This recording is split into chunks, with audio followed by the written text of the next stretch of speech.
In this video I want to talk openly about addiction and mental illness.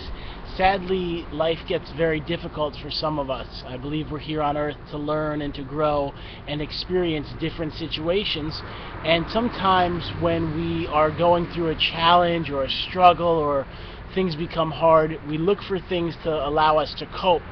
Now, some of us make good choices like exercising or eating well or journaling or writing, and others find toxic things to allow them to handle their situations. This can be very heavy, fattening foods. It can possibly be drugs or alcohol, and it can get very hard when you go into an addiction.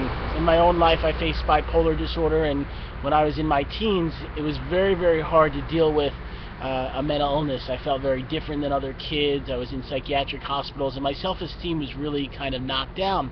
As I ended up getting on the right medicine and therapy, I worked to rebuild my life and to get stronger, and eventually became a social worker and help other people facing, mental health issues.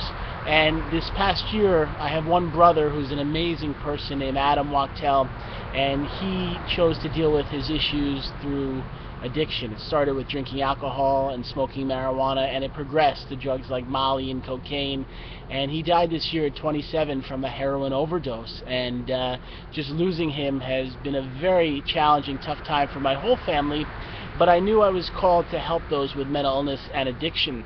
I was working at a rehab at the time of his death, and I learned a lot about how those from all different backgrounds get impacted by drugs and alcohol, and how it can really damage so many lives. And I wrote a beautiful book which is a guide to help those understand more about mental health and addiction. It's a great book. Anyone would benefit from it. We all have things that we would like to change and work on, and I'd love to share the book with you. It's called Depression, Bipolar, and Heroin. That's Depression, Bipolar, and Heroin. You can get it on Amazon or on my website. We do coaching where we work and help those facing issues. We give them motivation and encouragement and build them up so they can get back to a healthy mental place. You can find my website, bipolaronline.com, and do me a favor, support the book. Go to Amazon, buy a copy, share it with someone you love, and maybe we can help stop the addiction epidemic that's taking too many people. So go check out Depression, Bipolar, and Heroin on Amazon, or take a look at Bipolar Online. I hope wherever you are that your life gets better, and thanks for watching this little video.